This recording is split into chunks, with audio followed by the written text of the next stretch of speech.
I said, boys, we have one of two roads to go down. We have one road of anger, despair, and hatred. We'll be alcoholics and addicts ourselves.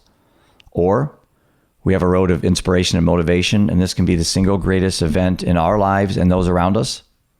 I'm on the second road, and I ask you to join me. Are you on the better road or the bitter road? If you've been through a loss, a trauma, a painful situation, sometimes it's hard not to choose the latter. When Jeff Johnston lost his son Seth from fentanyl, and then a few years later lost his wife Prudence to alcohol, you think the easy choice would be the bitter road. But no, not for Mr. Living Undeterred. And you'll see why during our conversation on Holistically Speaking. We talk a lot about purpose here on this show. And for Jeff, his purpose became his passion when it got personal. How he made it his mission to be an advocate for mental health and what it means to be on the demand side of the war against drugs. He even opens up about his own brush with death, which is something he has not shared with many people. But you'll hear it here because this is a safe place, as you know. And there's always some sage advice that comes from someone very close to you. And with Jeff, that person helped him grow, and hopefully it will inspire you to do the same. Take a listen. Jeff Johnston, thank you so much for being here. What a story. I found you probably about, like 2 or 3 weeks ago, just, doing the whole LinkedIn thing, because LinkedIn's such a great place to meet people. I don't know if people truly understand the power of LinkedIn, and I was just listening to some of what you were sharing, reading some of what you were sharing, watching some of what you were sharing, and I said, this man has a story that is very powerful, and I would love to hold space for you to share. So thank you for being here on Holistically Speaking. It is truly an honor, and I know my listeners will feel the same. Well, it's my honor and my pleasure to be on Holistically Speaking. I like that name, by the way. It's a play on nice words. Nice play of words there. Holistically Speaking. I like it. I get so giddy with wordplay. So being that I'm a holistic health coach and the holistic, it just worked. And then I trademarked it. Perfect. So let's talk about you. I did. Well, absolutely. I'm not going to be taking it, so it's safe. I don't know if many people will take it, but I feel more empowered having it. But, about you and the undeterred life and living that life and what you've endured. First, I want to start out by asking you one question that I think really is a good way to start any day. And I want to ask you, what is new and good? New and good. It's a great question. New seems to happen every moment of every day. As we get older, we tend to think that your circle of friends decreases, but for me, it's increasing exponentially. And so I have new friends, new relationships, new acquaintances, new advocates, and I embrace that. I don't want to be that old guy sitting on my couch with 2 of my friends alive and everyone else gone, and I don't have any resources. I don't have any intimate human conversations going on, and so I'm adding to my life in the context of adding human relationships, and that's been awesome. What's good? I feel like I'm the luckiest person on the planet, and I sincerely mean that. I'll talk about my story. I work hard. I work hard every single day to get to the point I can enjoy life to where I'm at. I'm 56 today, and I'm not fabricating this or embellishing, but I think I'm at the best place I've ever been in my life. And my grief and my trauma and my pain and suffering, it's unique to me, as is yours, as is all your listeners and followers. And I think that's the illusion of comparing grief, is sometimes we compare where other people are and we look at ourselves saying, well, I don't have a right to be as happy as Jeff, or I don't have a right to be as depressed as Jeff. The reality is you have a right to be you, and you have a right to solve your own problems and empower yourself to make good decisions and difficult choices. And that's what living life is all about, to be proactive and less reactive, right?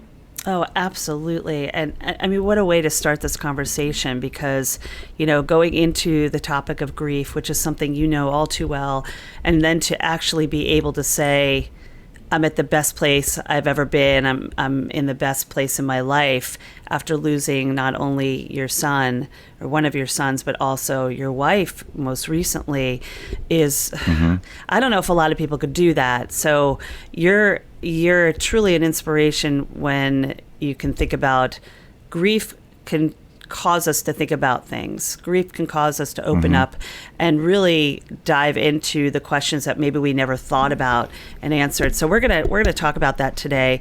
On Holistically Speaking, with your story of losing your one of your children. You have two sons, correct?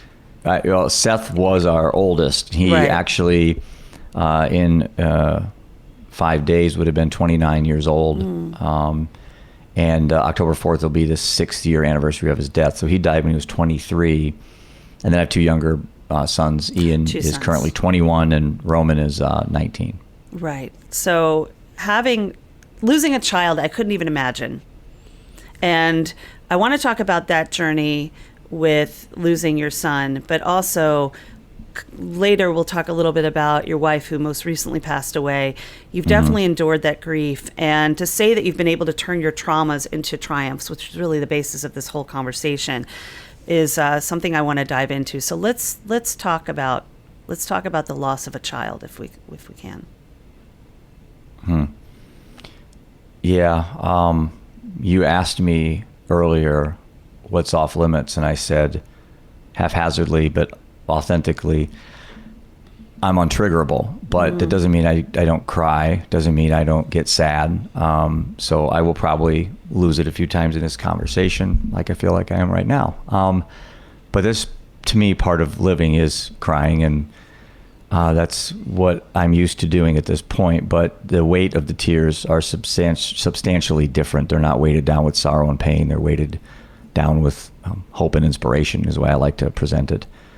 So I cry differently, but it's still the same release. I feel better, but I'll give you some context, and so the people listening and watching this can maybe relate a little bit to what I'm going through. But I'm currently 56 years old, and at age 50, I had figured out, or I thought I had kind of hit the pinnacle of life. I started my investment company at 23, worked 100 hours a week, slept in my car, borrowed off every neighbor, just every relative, cashed in my investments. I did all the things that I was told to do as an entrepreneur, And finally at age 50, I looked back on my life and I thought, wow, I'm happily married. I got 3 kids, thriving investment practice, traveled the world. I'm financially comfortable, good health. But that was the perception from the public. And then behind the scenes, our marriage was good, but we were alcoholics. I've been drinking since 8th and 9th grade. So for 30 years, I was a functional alcoholic, probably 5 days a week. I didn't drink to black out. I just drank because I was bored, to be honest with you. That's how my whole journey down drinking wasn't escaping trauma. It was exploring life. That's how I got into drinking. And I just liked it too much. Never had any issues with it. I had a drunk driving in early 90s, but other than that, never had any issues. My wife was an alcoholic as well. She didn't drink a lot when we first met, but then as we started having kids, and you know how that goes, come home at night and have a beer or a glass of wine. And so underneath the family framework, we had some issues in regards to drinking. And I was a compulsive gambler for 20 years as well, which in the investment business isn't something you go around and brag about. So I kept that really secret. And so on that fateful day, I was 50 years old, dropping my middle son off to a golf tournament. My wife was at home getting ready to go watch Ian play golf. He was 15, Seth's 23, and Roman's 13. So that's kind of the day. It was just a beautiful day, like today in Iowa, just, nice. I didn't anticipate my life changing. And at 6:30 in the morning, I got the call that every parent dreads. You become a member of a club you can't leave. You didn't ask to join. And our oldest son, Seth, was found less than a mile from where Ian was going to golf that day. His older brother was found dead in a hotel room, a seedy hotel room like you see in the movies. Needle in his arm, tourniquet on the bed, his belt, by the way, which I carry with me today, made as a tourniquet, and he was dead at the age of 23 from fentanyl poisoning, not an overdose. He was murdered. And from the context of where I thought I was and where I am today, that was just the beginning. And I don't want to say it got worse. It definitely presented myself a harder road, opportunity. Death came into my life as an opportunity to become a better person, not a bitter person. That's kind of how I like to frame that. And so I thought to myself, okay, how am I going to tell my wife our son died? First of all, that was the most horrific moment of my life. Finding out he died, then having to tell my wife that our son was dead. I can only imagine. You only see it in the movies. And then how do I tell the two brothers at 15 and 13 that their older brother is dead? So I sat them down on the couch. So it's about 5 hours after Seth was dead. And I said, Ian and Roman, I have some really bad news. Remember, they're 15 and 13. And as I found out later when I wrote my book, death of a sibling, the bereavement of losing a brother or sister is harder on a child, an adolescent, than losing a parent or a pet or a grandparent. Losing a brother and sister is the most impactful thing for an adolescent. And so I knew that I had to tell them something and tell them the truth and be brief. So I just said, boys, Seth's dead. And you know what, Hilary, the most amazing thing happened after about 15 seconds, what felt like 15 hours. My middle son, who was 15, looked up at me and said, how'd he die, Dad? Drugs? And the reason I say that is because we all knew. I mean, they knew. The younger brothers knew. After all the stealing and all the lying and the deception and the arrests and the fights and the turmoil that it causes in a family, they knew that that's what he died from, which is just horrific in itself, that a 15-year-old would know that his older brother died of drugs. And I thought for a minute. I said, yeah, drugs. And then I had this really weird feeling inside of me.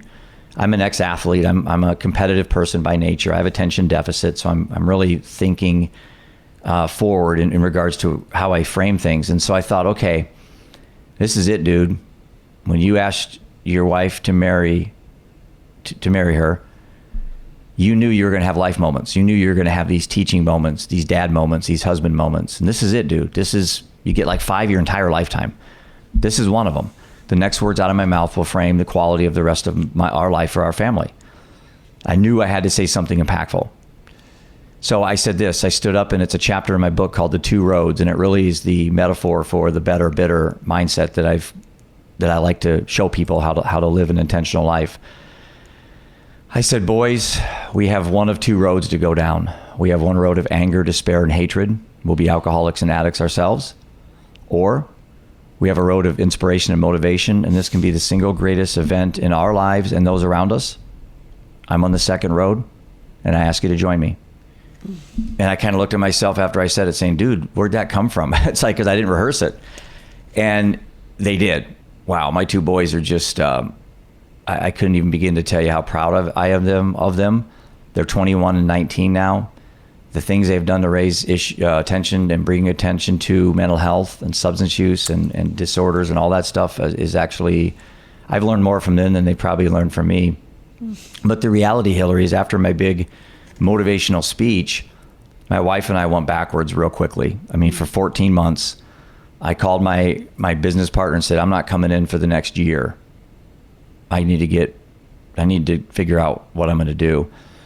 And instead of trying to be taking what I said to the boys and living that life, I actually went backwards. I drank every day, 7 days a week, stayed home with my wife, sometimes got drunk twice in a day.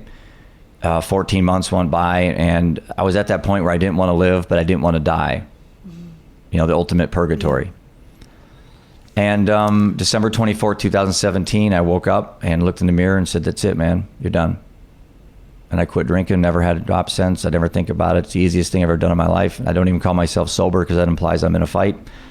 I just choose not to drink. It's that simple. I'm not that smart, so I'm not going to overthink it. I'm not going to overanalyze it. I'm not going to go to meetings. I just buried a child. What am I thinking if I can't make some commitment to change my life for the better? Plus, I did it, Hilary, to help my wife because she was really going downhill quickly. And I thought if I stepped up and gave up drinking, which I really enjoyed doing, maybe that could demonstrate to her that we can, as a husband and wife, can work through this. But it didn't work out that way. And her drinking got worse. And then in June 29th of 2021, I buried her at the age of 46, married 21 years. She was she was just a beautiful soul, and I miss her immensely. And I've got this saying, it's on the back of all my shirts. Purpose becomes passion when it gets personal. And this is really personal with me. I can't run out of fuel for my passion. I may run out of time, I may run out of money, but I'm not going to run out of my fuel for passion. And I'm honoring the dead and living for the living. And that's my mindset every morning when my feet hit the ground. And that's my mission, and that's my calling. And that's the story I like to share. And it's a lot about me. But as I went around the country this year for 95 days and we shared and talked, I learned very quickly this isn't about me, this is about we. And the more that we can talk about our lives in the context of making it relatable to the average person, then I think that benefits humanity. And we can, we got ourselves in this mental health crisis. I know we can get ourselves out of it. Definitely. I agree. Yeah. But that's the backdrop of a little summary of what happened the last 5-6 years. So now I stand at 56. I've had my heart ripped out, but who hasn't? The older you live, the more likely things are going to happen bad.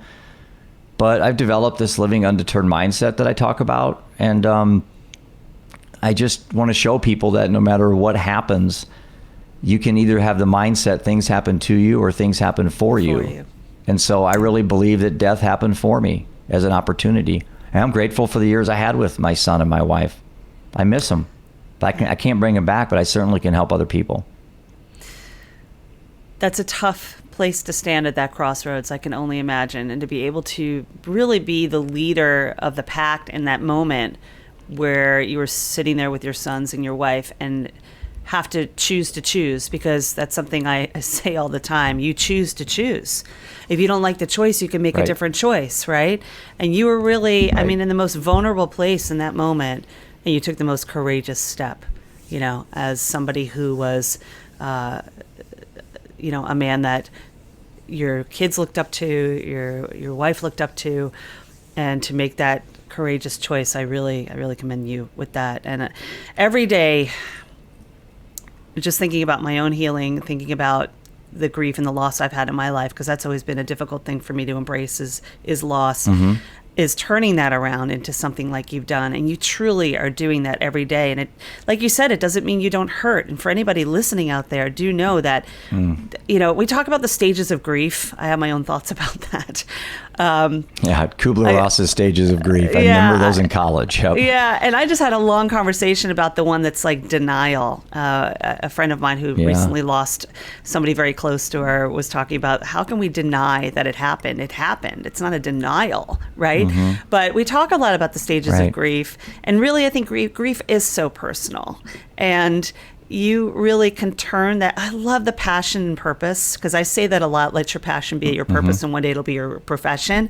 But what do you say? You say passion and purpose. Purpose becomes passion when it gets personal. Doesn't it?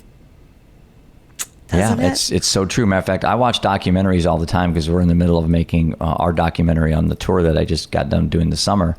And most of the documentaries, there's always some, like a mom that, like I was watching one last night where these, I don't know what they're called, clothing shelves or whatever, I can't remember the name now, where they fall over and kids get killed by them. And it was a documentary on this, and this mom, which normally would have no interest in dressers that fall on kids, until one did and killed her son. And now she's started this nonprofit. She's an advocate, and it's like, that's purpose becomes passion when it gets personal. And that's how I think it ends up happening. But I'm trying to get people to maybe find some passion before something bad happens. Why do we have to be advocates on things, after something happens? Why can't you be a cancer advocate before somebody in your family has cancer? Why can't you be a mental health advocate before you have a mental health issue? Yeah. Why do we have to wait? There's no reason. There's no reason why we have to wait for bad things to happen to improve our lives. Well, I think a lot of it just goes that we're going on with our lives, and we're doing rather than just being. Mm-hmm. And we think we're not really thinking about, what can I do right in this moment, or how can I be in this moment to make a difference, to live powerfully? Because we're constantly in fight or flight anyway. So it takes something like that to put us into that state where we're like, I don't know what to do with this information. I have no idea. And then things like this happen. When I recently was chatting with a palliative care doctor who said that same thing about, if we're spending too much time, how do we want to live our life? We're going to die. We're living and then we die. Right. And how are you spending the time in between the bookends, right?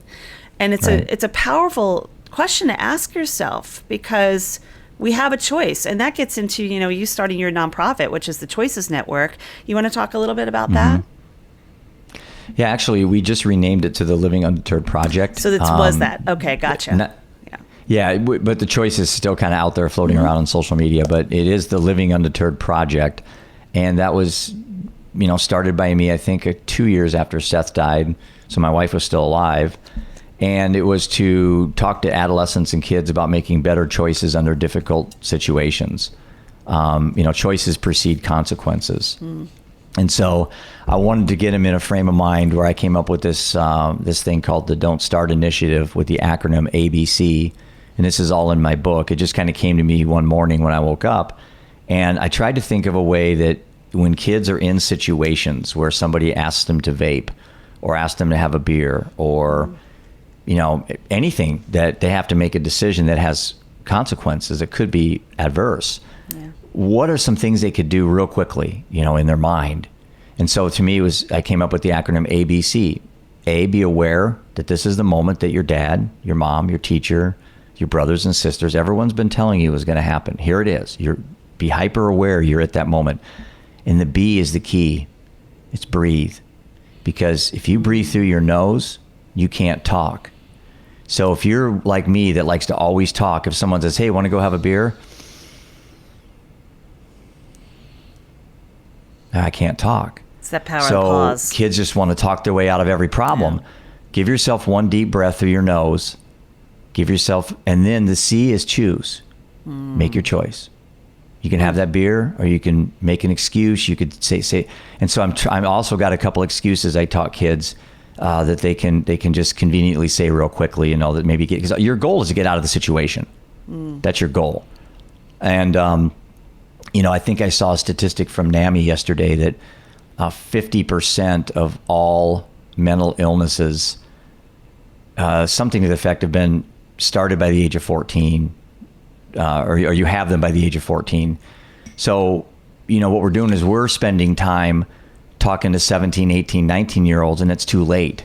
It's too late. Then we're putting out forest fires with thimbles. And the recovery and rehab market in space is needed. Don't get me wrong. There's millions of people.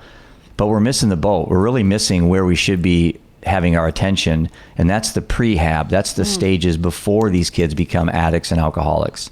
And that's what we're designing at Living Undeterred. And that's the next evolution of my projects is, and I've got a few months away from making some pretty major announcements about some initiatives that we're doing that are going to be very heavily focused on prehab, not rehab.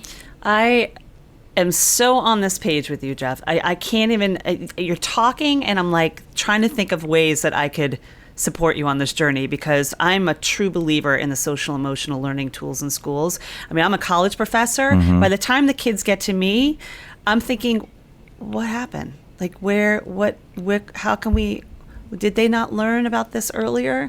And I feel like there's so many schools that could do so well. And I see this as a journalist too, that there are schools that are implementing meditation rooms. You're not going to detention. You're going to have some time to self. Or if you get upset, how are you dealing with it? I mean, that's kind of what the work I do with Havening is, that when you can put those SELs in the schools and really implement ways that kids can have an outlet that's more positive rather than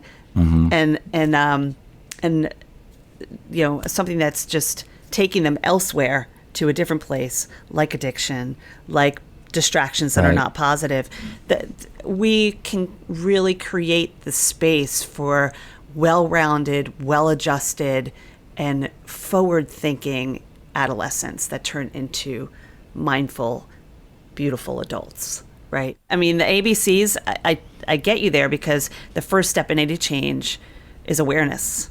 You need to know there needs to be a change before you can make the change. And the breath, I mean, that's really beautiful. Yeah, it saves me all the time. Oh gosh, I mean, It saves taking me the all the deep time. breath. How much we need that. Yeah, beautiful. Yeah. You know, for adolescents and kids, the issue, and even for adults, but again, it's probably too late, is the illusion of autonomy when you're actually dependent. And so kids will say, I only binge drink, or I got it under control. Like I even just said that statement. I didn't have any problems with it till my drunk driving. It's like, that's the illusion of autonomy. And kids need to be shown, not told, how to self-assess their own risk response patterns at very young ages. How do you respond to X when X happens? And not that there's a right or a wrong way, there's your way, but then you're accountable for the way that you choose. Obviously there are ultimately, rights and wrongs, but a lot of this stuff, there's gray areas, I watched a show on vaping last night. It's like, and the argument was, well, vaping's better than cigarettes. And I'm like, yeah, but not smoking either is better than vaping. It's like, so there's always kind of a gray area out there when it comes to these things. And I've kind of found out, I wasn't interested in mental health till 5 years ago at all. I was interested in making money. And that was my objective, was a capitalistic human being, pretty shallow person. I thought I wasn't until I look back now in retrospect and I realized really how shallow I was. And so, with my attention deficit, I forgot what I was bringing up that point for, but nonetheless, I'll keep moving. So going back to the kids, it's like, I got to thinking when I was deciding to throw my hat in the ring about being a mental health advocate, really in between when Seth died and my wife Prudence died. That's when I made the commitment. That's when I did the podcast, was like 2 years ago. That's when I wrote my book, started going on social media, being an advocate. I made a decision, Hilary, a conscious decision on what side of the fence I wanted to be on. And here's the two sides of the fence. And this isn't necessarily mental health. This would probably be more for addiction, substance abuse, specifically overdose with fentanyl. But do I want to be a supply side advocate? In other words, go after big pharma, go after drug cartels, stronger criminal laws, put a high border up over Mexico to keep the drugs from coming across the border? That's supply side. Or do I want to be demand side? Why are the kids making these decisions in the first place? The psychology behind the evolution of adolescence. What's going on in their mind at 12 and 13 and 14? And if we can get the demand side, then I don't care about the supply. Marijuana could be free on every street corner in the United States. I wouldn't smoke it because I don't have the demand for it. So why can't people wire themselves to be bulletproof regardless of what comes down the pipe? Because you know what? Fentanyl and the drug cartels are so far ahead of us, and we're so slow to react. They're already designing drugs, synthetic opioids, stronger than fentanyl. And we're spending all this time trying to eradicate fentanyl. And actually, fentanyl is a very productive, opioid used in hospitals for pain. It's the synthetic fentanyl being manufactured illegally that's killing people. And so we're going to be so focused on eradicating fentanyl and changing the laws. In the meantime, the drug cartels are moving on to other things, and they already are. There's already drugs on the streets that are 10, 50 times stronger than fentanyl. So why don't we go to the demand? Why don't we just take the client away from the drug cartels, from big pharma? Learn to work through our pain instead of taking a pill. I have a very bad shoulder right now. I'm not going to take anything. I'm working very hard on trying to exercise. I'm not going to have surgery. I probably should go in and get it under the knife, but I just don't want to do that. I'm going to try to fix myself like the old fashioned way, I don't take any meds. I'm 56. You can imagine I probably could easily take a few things to help me, but I don't. I just try to organically work through what's out there, plant-based type, holistic ways to deal with life. But I was never that way.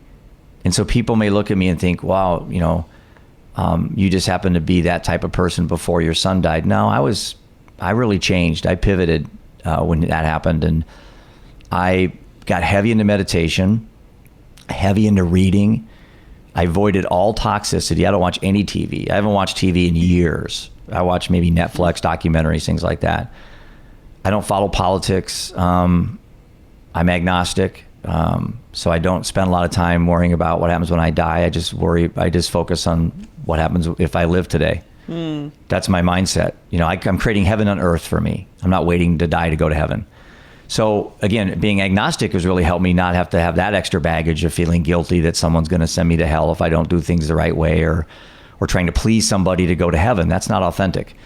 So I think being agnostic is really making my journey really authentic, because I'm doing it for me. I'm doing it for the people I care about, and I'm doing it for those that need help. And that's, I think, as authentic as it can be, you know?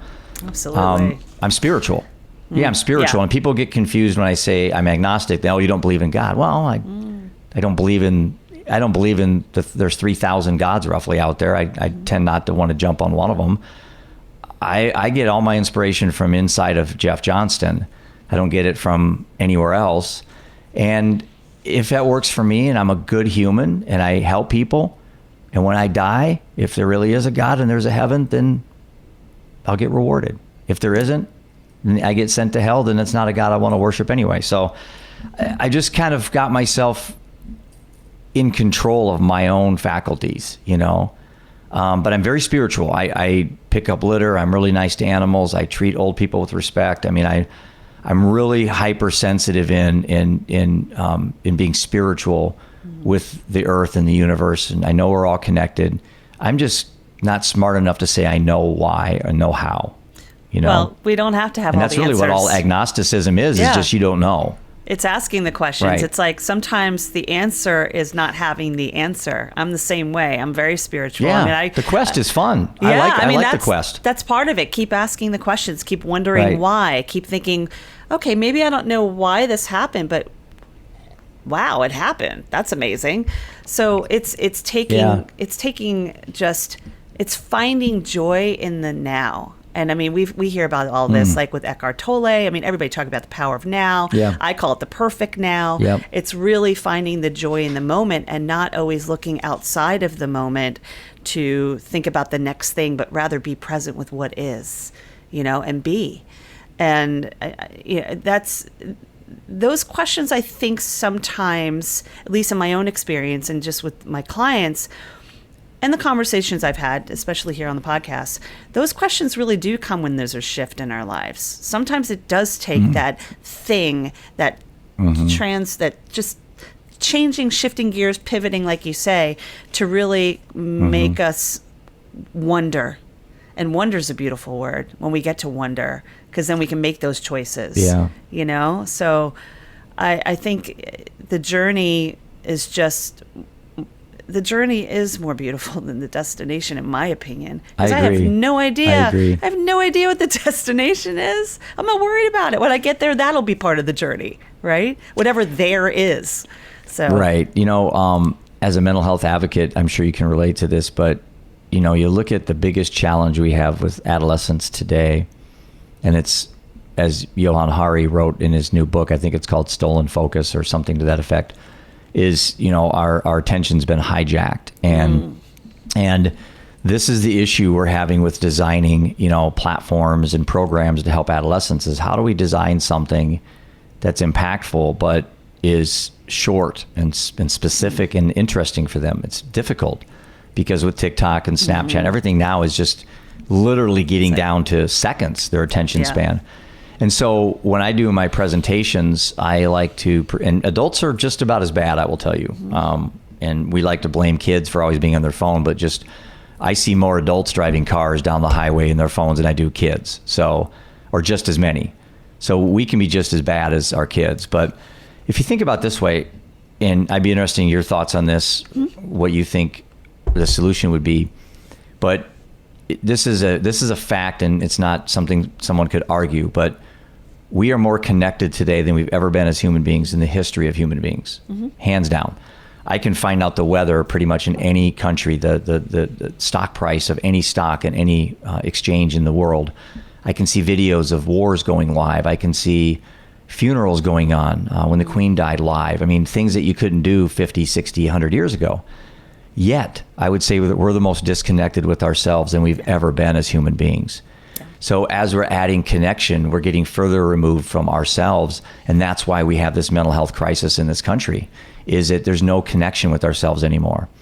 And just the simple fact of, and I write in my book about when I used to travel, my dad would drive up to Canada. We'd go fishing, and I'd be my three brothers in a car, the wagon with the dog in the back in a kennel, no air conditioner, no radio. And we'd go 9, 10, 12 hours and drive. And we survived, and we talked, and we looked out the window, and we enjoyed nature's beauty. And now you look back, and every single one of them is just everyone's doing things this. going by them in the car, beautiful landscapes and conversations we could have. And everyone's just on their phones. And I don't think that's going to go away. So we have to figure out a way we can work around this, to get kids to start looking inwards at themselves, developing the autonomy, empowering themselves to make good choices under difficult situations, and then learning to really live a productive life, a fun life. I mean, that's what this is all about. Enjoyment, experiences, building resiliency. I picked the word undeterred, Hilary, because no one was using it. When I was thinking about naming this, because everyone's got mental toughness and resiliency and strength and courage. And I'm like, little old Undeterred was like sitting out there on the back porch, and no one would let him in. And I'm like, you know what? I'll take you in. I'll add the word living in front of it. And that kind of became my I don't want to say business, but it became my mindset, living undeterred, because it can permeate anything. It doesn't have to be bearing a child or losing a wife to alcohol or cancer. I mean, living undeterred is just simply living a mindset. And if we have some time, I'd like to share the 3 pillars of the living undeterred mindset. Absolutely. That I think it'd help anybody. And these are simple things that I think would help people develop that living undeterred mindset. I would love for you to do that. I just want to remind listeners that if you are touched, moved, and inspired by this conversation with Jeff Johnston, pass it along. If it impacts you, which I'm sure it will, if you know somebody who could really find value in this, pay it forward, pass it along, share it with somebody else. These are the kind of conversations we have here. And I am just really happy to continue this with you, Jeff. So thank you.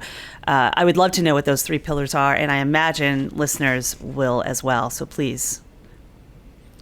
Well, I was asked a lot of times after my talks, because most of my presentations are between 30 and 45 minutes, and I try to make it very uplifting and inspirational. And someone says, well, do you have like a Reader's Digest version, like 3 or 4, bullet points or something? And I thought, well, maybe I should come up with something that would embody the living undeterred mindset. So these are my 3.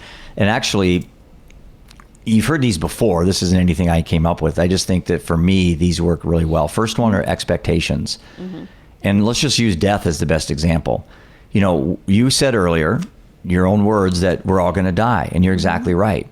We know that, and we know everybody around us is going to die, and everything that we know is going to die. And yet, with this wisdom and knowledge and intellect, when death enters our lives, many of us just crumble. I watch it literally kill my wife, but we know it's coming. So we have this really unhealthy relationship with death, and I think we need to have an equal respect and reverence to death as we do a love and an awe for life. And if you have a nice symbiotic balance there that we can, I don't look forward to dying, but I sure in hell don't fear it. But I want to milk every day that I can. I really do. I want to get the most out of every day that I can. So I don't drink, I eat healthy, I exercise. I want to live to be 5,000 years old. I know I'm not going to, but I certainly can live to be 100, but I can't if I don't take care of myself. So expectations, I think, in this fast food, video game world we live in, we have just expectations that are simply out of touch with reality. We expect to wake up every day and not have bad things happen. I wake up every day expecting the worst phone call I could possibly get, and then when it happens, like it did for me twice, I was ready for it, So expectations to me is the first one. The second is preparation. And you may say, well, Jeff, the Boy Scouts have been using prepare for the worst, expect the best for hundreds of years. Well, that's true. But preparation for me is, what are you doing to prepare yourself for the marathon of life every day? What are the steps that you're doing to prepare yourself? And so when I get up in the morning and my feet hit the floor, I have a process every day that I stick to. And meditation is one of my processes. Journaling is another. Doing my podcast, meeting new people. Now you are in my circle. I didn't know you till today. So I consider you a friend now. And so that relationship can grow and can nurture, and we can touch more people. So preparation is really important to me. I'm preparing myself for that phone call right now, that my dad is alive. I could get the call right now that he could die. I'm preparing myself for that. I don't want it to happen, but I'm not naive either. And I think that's the problem with things like death and trauma and all these things. We're fairly naive. We just don't, it's going to happen to you, Hilary, not me. Yeah. Then when it happens to me, I'm devastated. And I think if we have realistic expectations and we prepare better. And for kids, preparation to me is avoiding toxicity. That's the big one. You want to prepare yourself to handle life.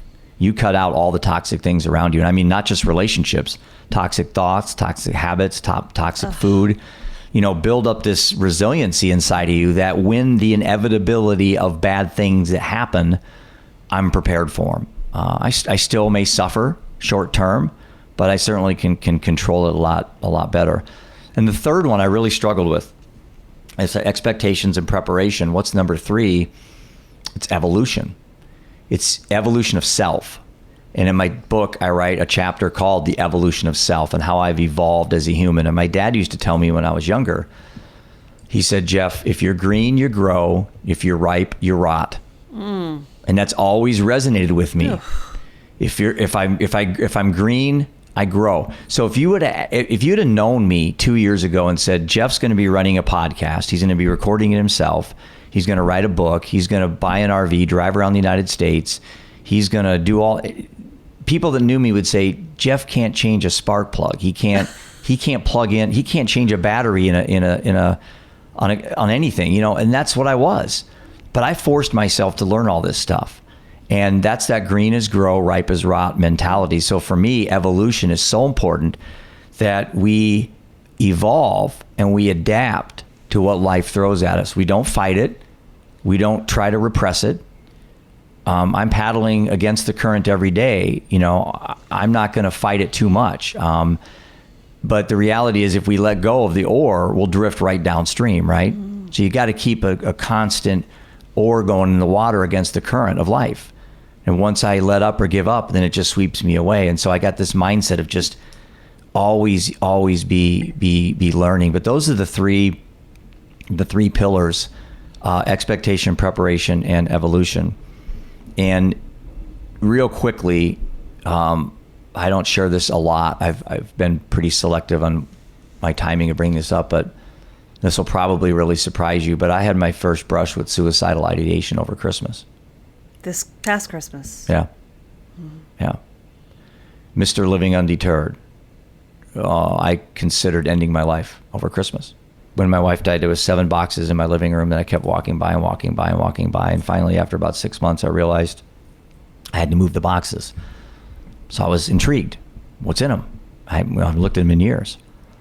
And my son was in college. My other son was out with friends. And I sat down on a Friday, opened up the first box, Hilary, and sitting on top of the box was this letter from my son. He wrote me when he was in prison, and I had never read it. And I made it to the first page, and even to this moment, I haven't read the whole letter because I want to always anticipate a conversation with my son. And if I read it, then I won't have that.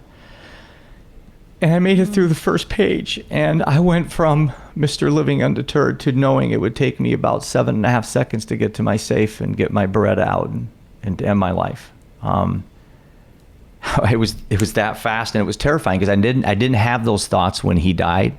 I didn't have those thoughts when my wife died. Plus, my mom died over Thanksgiving. So I didn't have any of these thoughts. So why that Friday so quickly? And then, so I put that box aside, and I went to the next box, Hilary, and it was our wedding pictures. It was trips to Europe. It was kids. It was coaching. And I made it through 2 of 7 boxes. I never made the other 5. And for 2 days, I had my phone and my computer shut off. I didn't leave my house. And I didn't want to live. Why I didn't do it, I'll be honest with you, it's probably because my 2 boys. If Seth would have been an only child, I hate to say it, but I think there's a chance I probably would be with him right now. I kept thinking about my 2 boys. They've lost a mom, they've lost a dad, they lost a grandmother. I mean, they lost a brother, a mom, and a grandmother. And it's like, they can't lose dad. And so my business partner's wife came over on Sunday night, and, it's like the movie scene, laying in the living room floor, probably my underwear, pizza boxes laying around. No tequila bottles, by the way, because I wasn't drinking or doing any drugs, but I don't remember what I did for 2 days. I sat in bed, watched TV, called all my negative friends in my head, had the biggest pity party I could possibly have, which at the time there was a lot of them. And why I'm getting to this story is what I had to figure out was why this happened. How could this happen? And so I thought to myself, what did I do differently leading up to opening that box? And what I figured out, Hilary, and this won't shock you, was I'd skipped meditation for about a week and a half. And I'd skipped running on my elliptical for a week and a half. And I was eating pizza. And I thought, okay, that's it. I took shortcuts. Mr. Living Undeterred didn't take his own medicine, So I was being a hypocrite. I was going on podcasts. I was talking all about this resiliency and this toughness. But behind the scenes, I was getting overconfident. And it almost cost me my life. So what I did, having attention deficit, I ratcheted my game up. So now I meditate for 20 minutes every morning instead of 10. And I run for like an hour and a half now instead of an hour on my elliptical. And I joke with my boys every time I run downstairs. And they always go, Dad, where are you going? I got to run or I'm going to die. That's my mindset. I'm going to run or I'm going to die. And so I run every day like Forrest Gump. And I'm going to die if I don't. And I meditate every day. And if I skip a day, I could die. So anybody watching this or hearing this show, whatever the heck you're doing, ratchet it up, add more tools like what you do. And I want to get you on my show to talk about your program that you have. That's a tool. Add all these things. It isn't going to fix you. It isn't going to be the one thing, one pill. That's what our society wants today, is one diagnosis, one pill. Nope. Mental health doesn't work that way. No. I could focus on my depression, but if I'm 150 pounds overweight, it doesn't matter. I could lose all my weight, but if I can't sleep at night, or if I have no meaning and purpose, or no spiritual connection, it doesn't matter. So all these things are connected.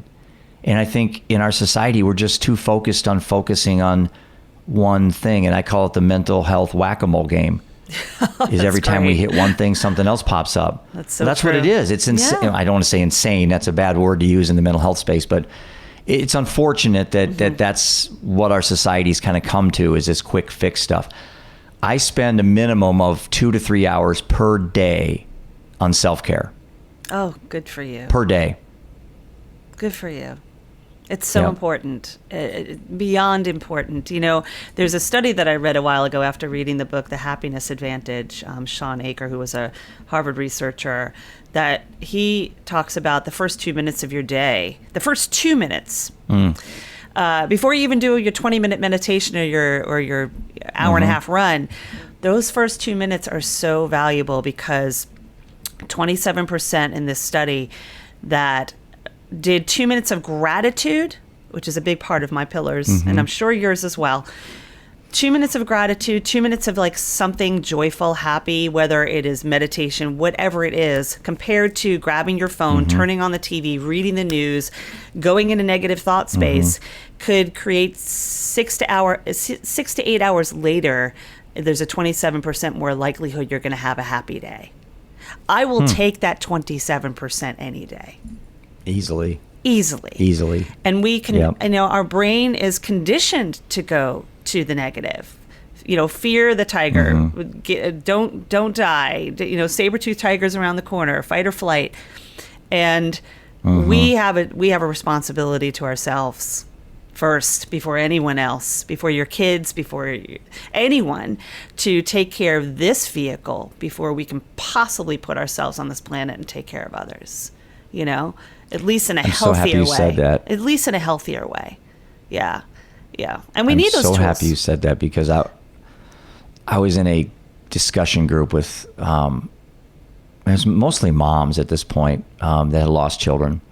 And we were going around the room kind of saying one thing that we'd recommend, people do. And there was lots of things that came out, gratitude and all these things. And my advice to everybody was take care of yourself. Absolutely. Not your other child that's struggling, not your spouse that's struggling. Is, you have to right your own ship. Lead by example.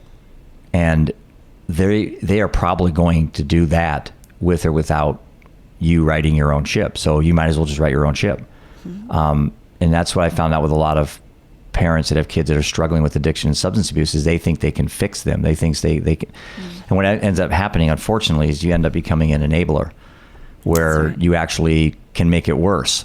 And, this hitting rock bottom thing used to be the mindset. And I don't know if that's the approach we want, because rock bottom could be death, like it was for Seth and Prudence. So there's a fine line, there's a delicate dance, and I still struggle with it. The difference between, tough love and enabling, when you talk to people, how do you help somebody through that's struggling with being an enabler, but they want to kick their child out of their house, but they keep giving them money? There's this fine line between what you think as a parent is right. And until you've been there, people can't understand what it's like to be caught in that dynamic between a tough love parent and an enabler. It's hard. And what's your thoughts on that? Well, I mean, this goes back to kind of the moral obligation that you feel you might have. There's that part of you that steps up. And I talk about a lot of this in my workshops, helping journalists with going through trauma, because you have that moral obligation of, do you keep shooting the content or do you stop and help the person that you're shooting, kind of thing, right? And absolutely, yeah. What's your obligation in that? Or you're going to deal with the trauma regardless, wow, that's a tough right? one. Yeah. So in your own home, what do? And then the ego steps in too. Don't take that part away. Is this my fault my child's like this? Is this why this is happening? So you're dealing with a lot of questions in your head. And I really think it's not a cut or dry, one answer, because it depends on the circumstances. Do you have other children in the house? Who else is participatory in this whole process? Like with you in your situation, it's going to be very different from somebody else. But right. Being the enabler is not a healthy place to be. But you have to take care of this first. You have to strengthen this, because let me ask you a question. Let me throw something back at you. How much better of a father are you today, even with what you've been through? I am substantially more aware of my relationships. Of course you are. When Seth died, his daughter was born 3 weeks later. And the rumor was that he wasn't really sure it was his daughter, because in that culture there's lots of that going around. So I think he thought it was an ex-girlfriend, and they got back together, and I think he thought it was his daughter, but he didn't know for sure. So I think he went to his grave, fairly certain that Brighton was, his daughter is named Brighton. But I think, had he known for certain, that's something I'm always going to wonder, had he known for certain. But, it is his daughter. She's 5. She was here 2 nights ago. She is just the most unbelievable thing that's ever happened in my life. And her dad is dead, and her mom is gone, and she's 5. So, what's my job now as grandpa?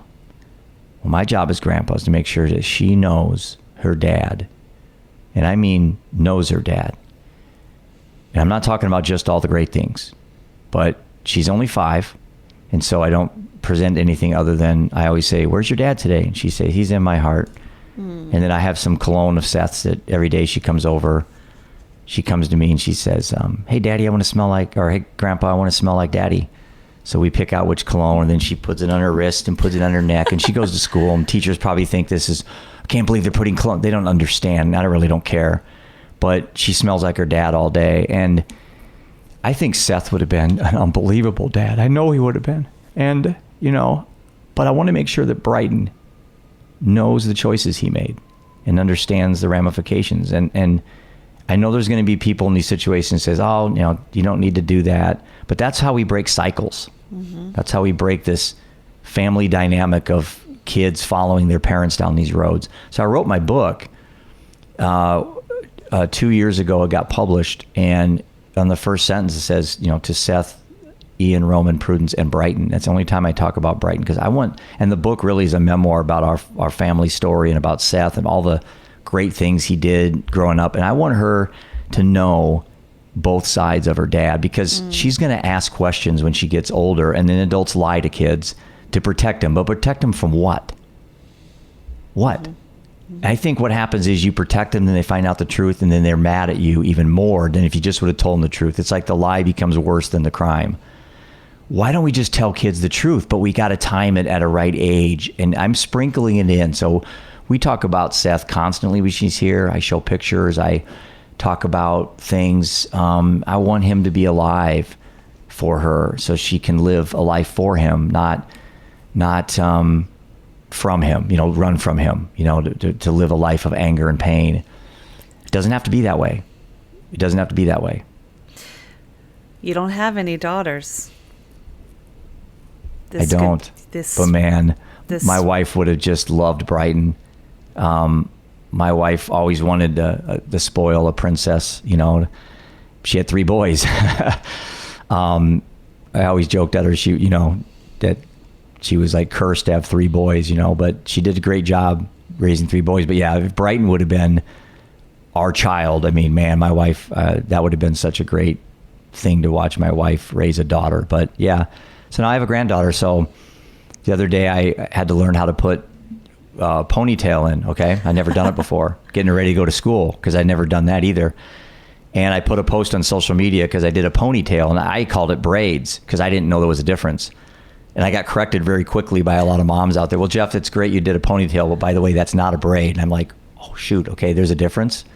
That's how naive I am at 56. I kind of thought braids and ponytails was the same thing.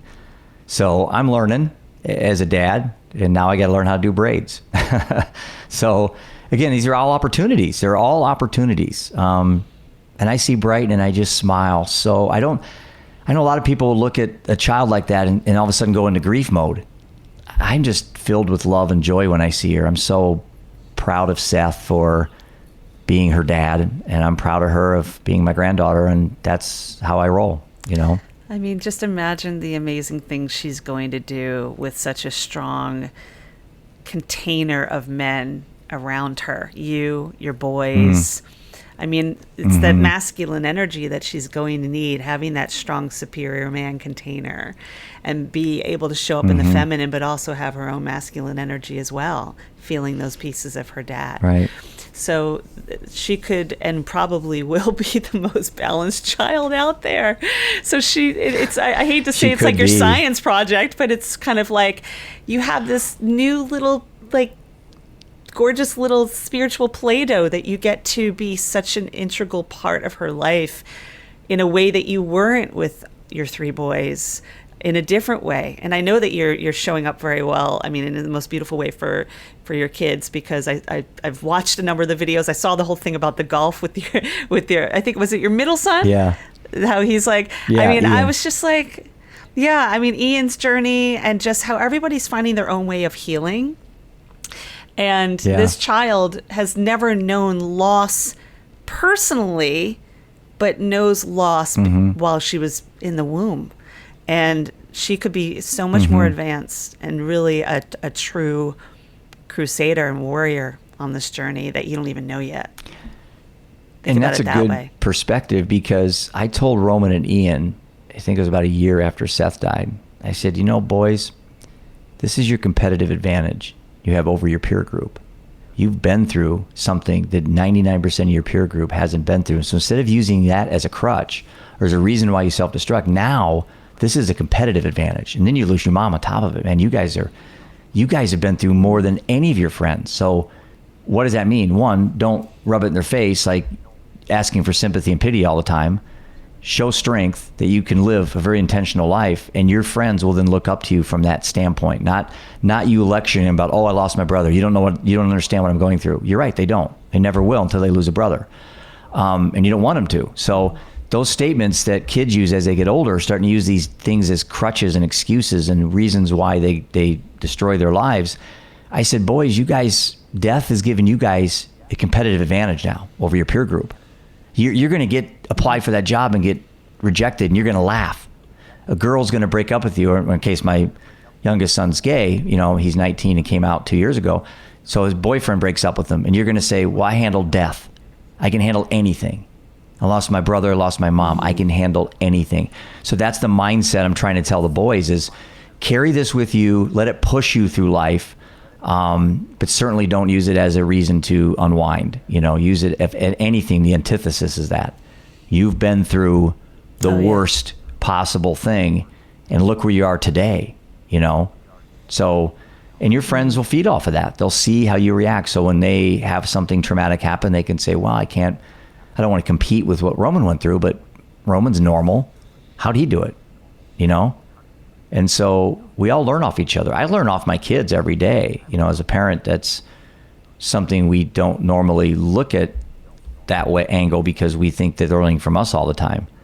But I'm constantly really hyper focused on what they do, and then what can I learn from them? It's always learning. That's kind of where I want to always be.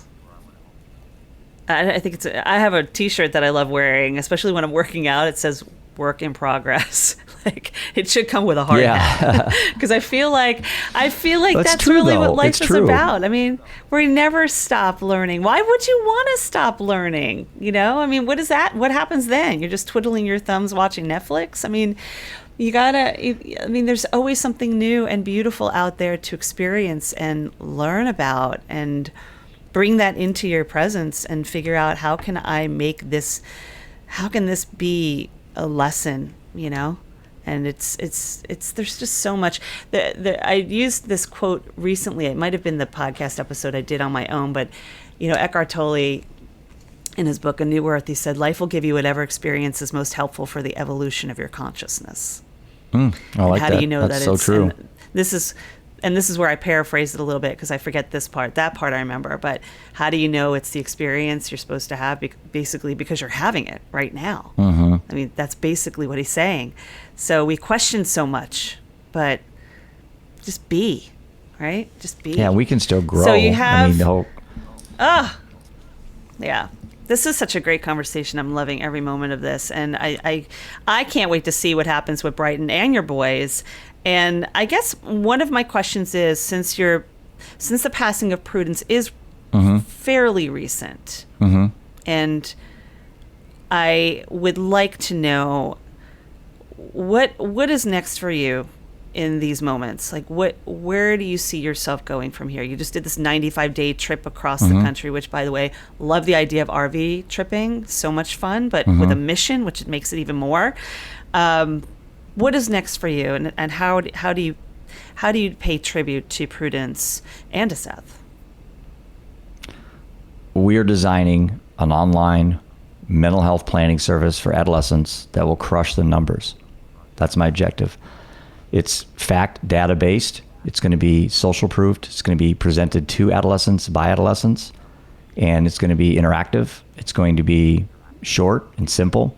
So I've got this mindset where mental health is in demand, simplicity is in demand, simple mental health planning is the future. And so, sure, people can say, well, Jeff, you can't compartmentalize mental health and make it simple because it's complicated. Is it? Or are we making it complicated? Is it really complicated? Is that thought really your thought? Do we have to identify with it? No, we don't. We don't have to make it complicated. I haven't. I quit drinking. It was easy, simple. I just choose not to drink. So yeah, with kids, we can put together a 2-hour video that steps them through the processes of neuroplasticity and brain development, or we could just say, here's 4 things you need to do today. So our online platform is in the process of being developed. I've got a name for it. I've just incorporated the business last week. It's called Living Undeterred. That's The Living Undeterred Project is my nonprofit. Living Undeterred will be my for-profit. And I want to upset the apple cart with adolescent mental health. I want to focus on prehab, not rehab. I still want to do my advocacy for recovery and all that. I'm not giving up on that. It's just, I got one life to live. I've got, 20, 30 really good productive years of doing this. Where do I want to bet everything for me, for Jeff Johnston? And it's kids. That's where I think I'm the most impactful. I'm not sure if getting a 45-year-old housewife to stop drinking 2 bottles of Pinot Grigio every night is going to change the world.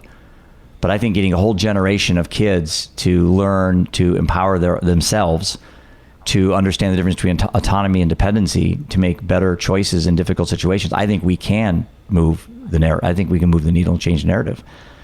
That's where I want to spend the rest of my life. And so that's what I'm doing with the Living Undeterred, everything right now. That's where I'm going. And it's going pretty fast. I mean, I got my first full-time employee I hired this week. Again, got her off LinkedIn. I ran an ad on LinkedIn, had 185 applicants. So one thing I do want to say is that I understand I'm in a really good, fortunate position financially. There's a lot of people that have lost loved ones. They have to go teach. They have to go be nurses. They have to go, be mechanics. I understand that. And so I want to not squander this opportunity to have at my age to be in a fairly good financial position where I can do these things. Mm-hmm. So these projects aren't to enrich myself. If anything, there are places for me to spend what I have with the time I have left to try to make a difference. And in the meantime, if we can develop a platform that saves lives and gives me something to focus on with my unlimited energy I seem to have, then there's no downside. So that's my focus. Mm-hmm. Kids, prehab, advocacy, and along the way, try to enjoy life. I've been widowed now for over a year.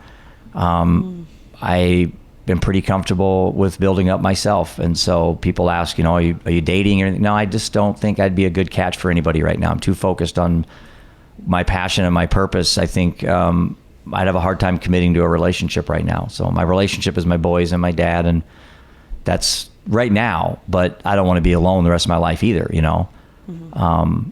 But I'm just not ready. I see too many of my friends get into relationships and then they're unhappy, and I'm like, I get up. I like to be in control right now. I like my life. I'm happy where I'm at. I'm patient. If the right person comes along, I would entertain an option like that. But right now, I think it'd be more of a distraction for me and that person. And I think when that happens a lot with breakups and with loss and grief from a passing, it's the distraction. And it's not necessarily always a replacement, but it's just we're humans. We are meant to connect. We're meant to have companionship, right? And it's unfortunate that a lot of people choose to be like, I'll never love again. You're meant to love. We are meant to be on this planet to love. Right. So that doesn't necessarily mean it has to be intimate in that moment. You know what love you need to worry about first?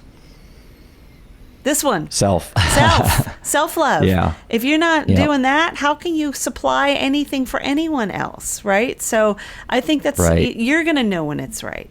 And it usually happens when it smacks you in the face, right? That's what they say. That's how I met my wife. Yeah. That's how I met her. I was not looking. I met her when I was 31. I'd never been married or engaged, and I was living a pretty good bachelor life, and I met her, and she was the one person that I saw at that bar. I told my friend, that's the last person I want to talk to today, because she was so beautiful.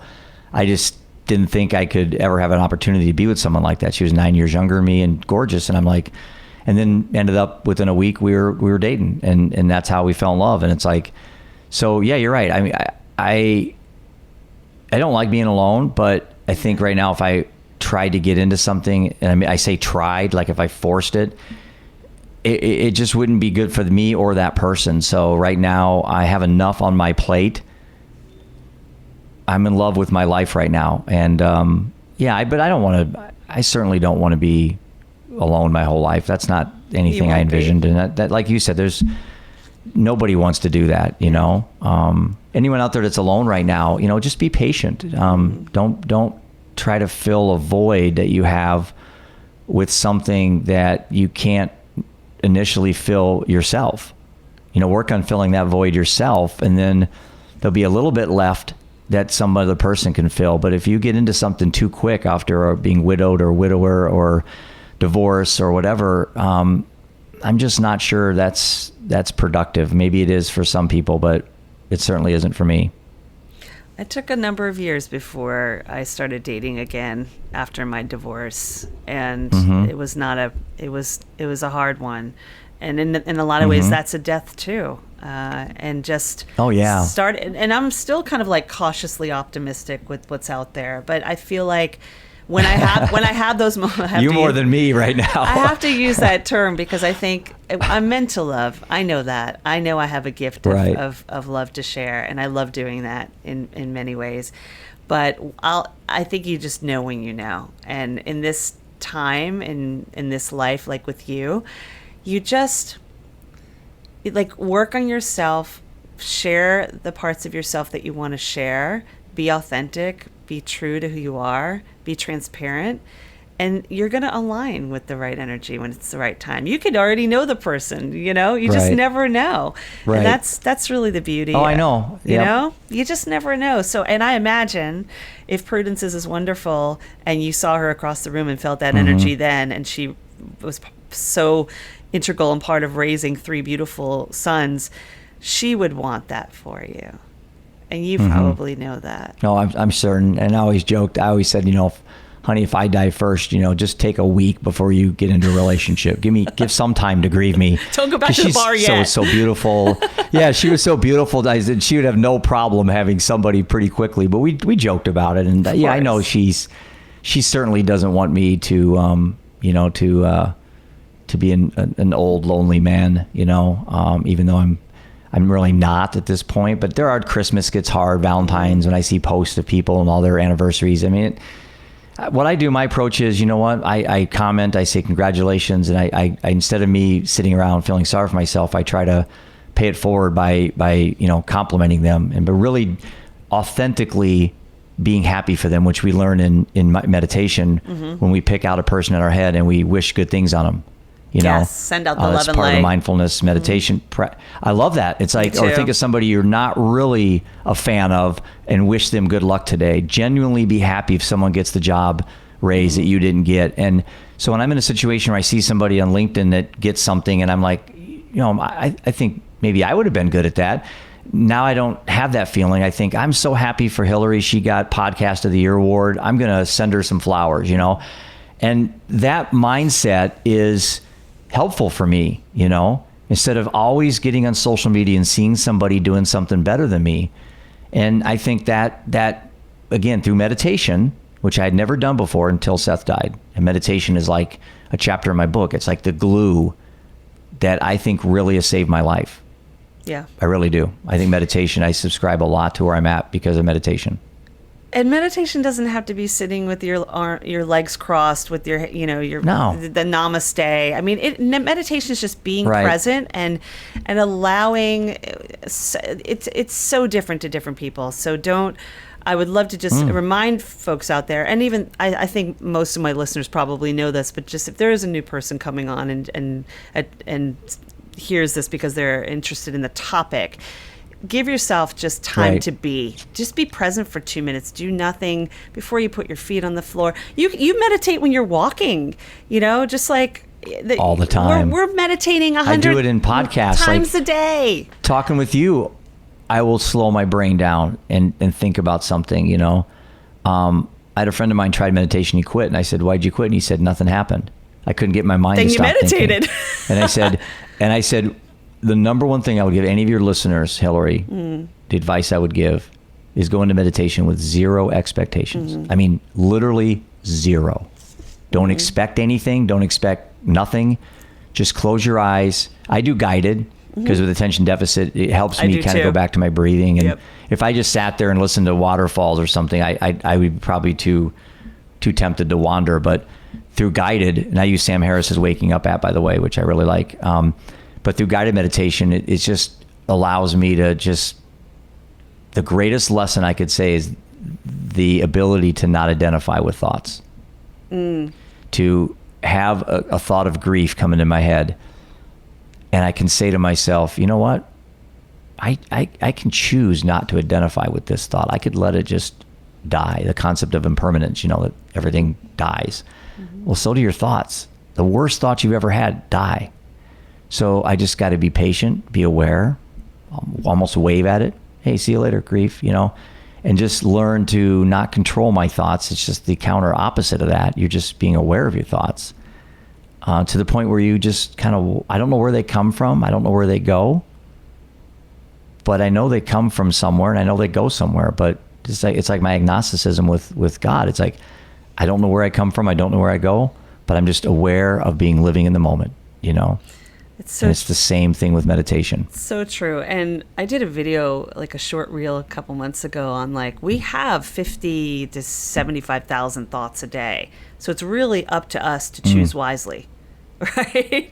And most are bad, right? Most are negative. So change the narrative. Right? Change the narrative and, right. and bring yourself to a different place.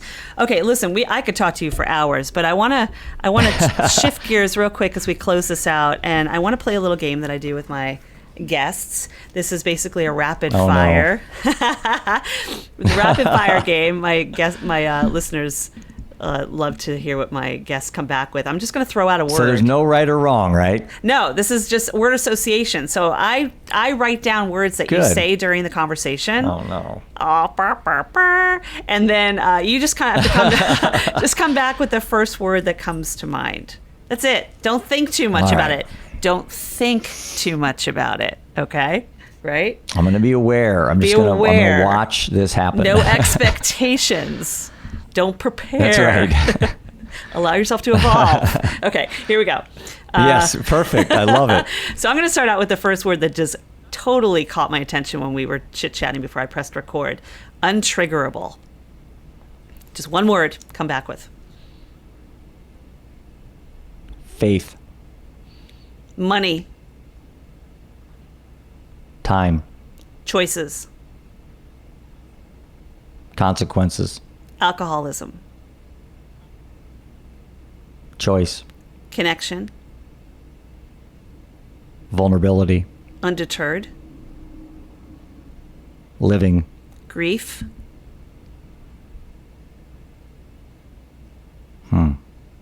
Impermanent. Growth. Choose. Cool. Good stuff. Good stuff. I need to do that at the end of my podcast. That was fun. I take it as a compliment if you do that.